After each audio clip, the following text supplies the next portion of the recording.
बिस्मिल्लाहिर्रहमानिर्रहीम, अस्सलाम वालेकुम। ये जी आज B4U के हवाले से दो बड़ी खबरें हैं। एक तो जो फर्द जुर्म आयद हो गई, दूसरा जो सीओ साहब का मुतासरीन के लिए पैगाम है जिसमें उन्होंने केस के हवाले से बड़ी अहम बात की है। ख़ास तौर पर उन्होंने एक गुड न्यूज़ सुना दी है कि उनकी जो एक एप्लीकेशन थी अकाउंट्स अनफ्रीजिंग के हवाले से, अब उसके ऊपर भी एक्शन हो सकता है। और उन्होंने कहा है कि जी अनकरीब उनके बैंक अकाउंट्स अनफ्रीज हो जाएंगे। तो क्या स्टोरी है वो आज की वीडियो में देख लेते हैं। तो उन्होंने जो सबसे पहले तो यही कहा कि जी वजह क्या थी उनके सामने ना आने की, और उन्होंने कहा कि जी जब कुछ रियल में हो ही ना तो सामने आने का फायदा क्या है। और फिर उन्होंने कहा कि जी जिस तकलीफ से वो गुजरे हैं वो उन्हीं को ही पता है। और इसमें उन्होंने ख़ास तौर पे सोशल मीडिया के ऊपर भी यही कहा, वालों को कहा कि जी जिन लोगों को कोई केस से लेना देना ही नहीं था उन्होंने बड़ा तमाशा लगाया है। अब फर्द जुर्म आयद हो गई है, अब इस मसले का कोई ना कोई हल निकल आएगा। फिर उन्होंने वही बात की कि जी जो लोग फिजिकली भी कोर्ट नहीं आते, वो ग्रुप्स के अंदर हैं, बड़ी बड़ी तकरीरें करते हैं, उनको चाहिए कि आके केस की कार्रवाई देखें ताकि उनको पता चले कि लीगल टीम कितनी मेहनत कर रही है। अब यहाँ पे जो बात है वो ये है कि सीईओ साहब जब ये सारी इन्वेस्टमेंट और कंपनी चल रही थी उस टाइम के ऊपर उनके साथ जो लोग थे वो उनके साथ छोड़ गए, तो कोई कंपनी का व्यू पॉइंट बताने वाला कोर्ट में आता ही नहीं था, जिसकी वजह से जो सीईओ साहब की लीगल टीम काम कर रही होती थी वो बात सामने आती नहीं थी। अब सबसे अहम बात आई कि बेल पे आने के बाद उन्होंने अकाउंट अनफ्रीज होने के लिए एक एप्लीकेशन दी थी, लेकिन उसके लिए फर्द जुर्म आयद होना जरूरी था।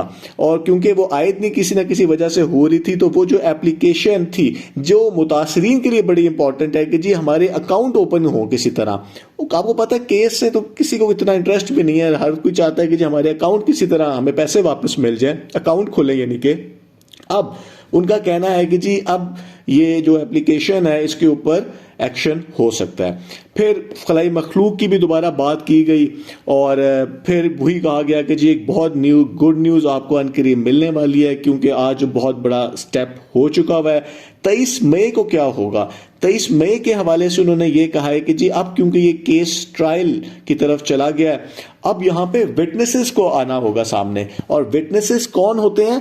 विटनेसेस वो होंगे जिन्होंने नैब में एप्लीकेशन दी थी, उन्होंने अपना सबूत नैब को दिया था, नैब ने वो सबूत वेरीफाई किया था जिसको क्लेम वेरिफिकेशन कहते हैं। उसके बाद जब नैब को लगा कि ये इतना सबूत है कि जी ये कोर्ट में चल सकता है, तो उन्होंने उनके एप्लीकेशन को एक्सेप्ट कर लिया। अब वो विटनेस बनेंगे।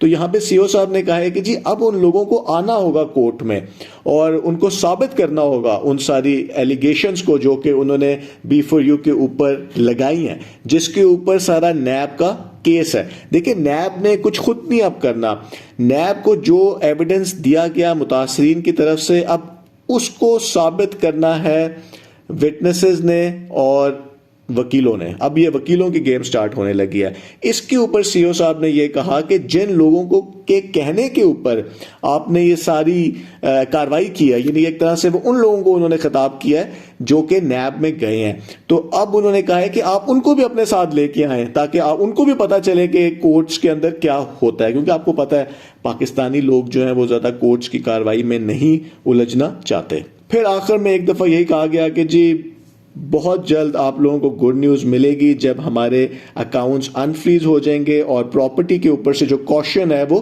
ख़त्म हो जाएगा। अब कॉशन का मतलब ये है कि जी आप उस प्रॉपर्टी को बेच नहीं सकते, तो वो एक तरह से प्रॉपर्टी फ्रीज हो चुकी हुई है। तो ये थी जो सीईओ साहब ने बात की है, जिसमें उन्होंने केस के हवाले से भी बता दिया, अपनी जो एक एप्लीकेशन है उसके हवाले से भी बता दिया।